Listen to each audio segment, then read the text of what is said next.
Naitwa Mwajuma Hamza, ni mkurugenzi mtendaji wa Tanzania Women's Chamber of Commerce TWCC. Leo nimetembelea banda letu la Chuo Kikuu cha Dar es Salaam hapa Sabasaba, na nia ya kutembelea ni kuendelea kujifunza programu ambazo zinaendeshwa na chuo kikuu hiki, na mimi ni mwanafunzi ambaye nimehitimu miaka kadhaa iliyopita.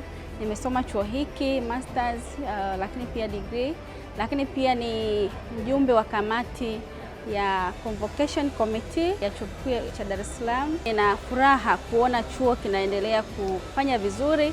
Nimetembelea mabanda, nimejionea program nzuri ambazo zinawafaa wajasiriamali ambao tunafanya nao kazi.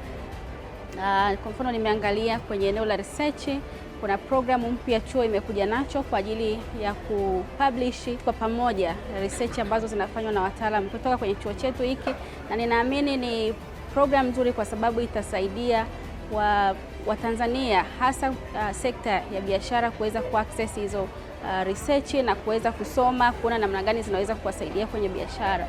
Lakini pia nimetembelea banda mojawapo ambako ninaona kabisa tunaweza kushirikiana katika kuwezesha wafanyabiashara hasa wanawake.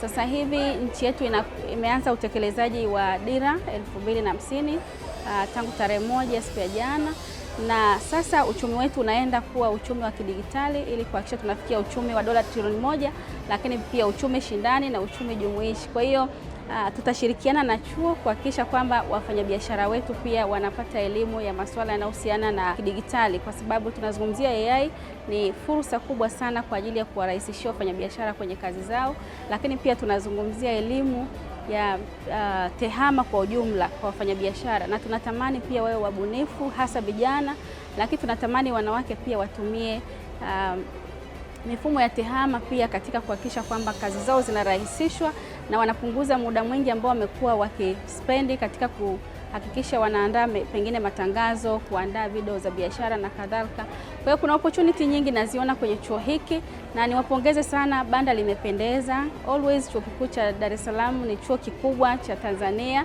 Najivunia kuwa mhitimu wa chuo hiki, lakini pia najivunia kwamba chuo changu kinaendelea kufanya vizuri na katika eneo la research, lakini pia katika maeneo mengine ya kutoa wataalamu ambao wanafanya vizuri katika sekta mbalimbali. Na sisi ambao tumejengwa na ni zao la chuo hiki, tunaporudi kutembelea hapa tunafurahi pia kwa sababu ni nyumbani. Kwa tunaendelea kuangalia opportunities ambazo zinaweza kusaidia watu ambao tunawahudumia kwenye jamii.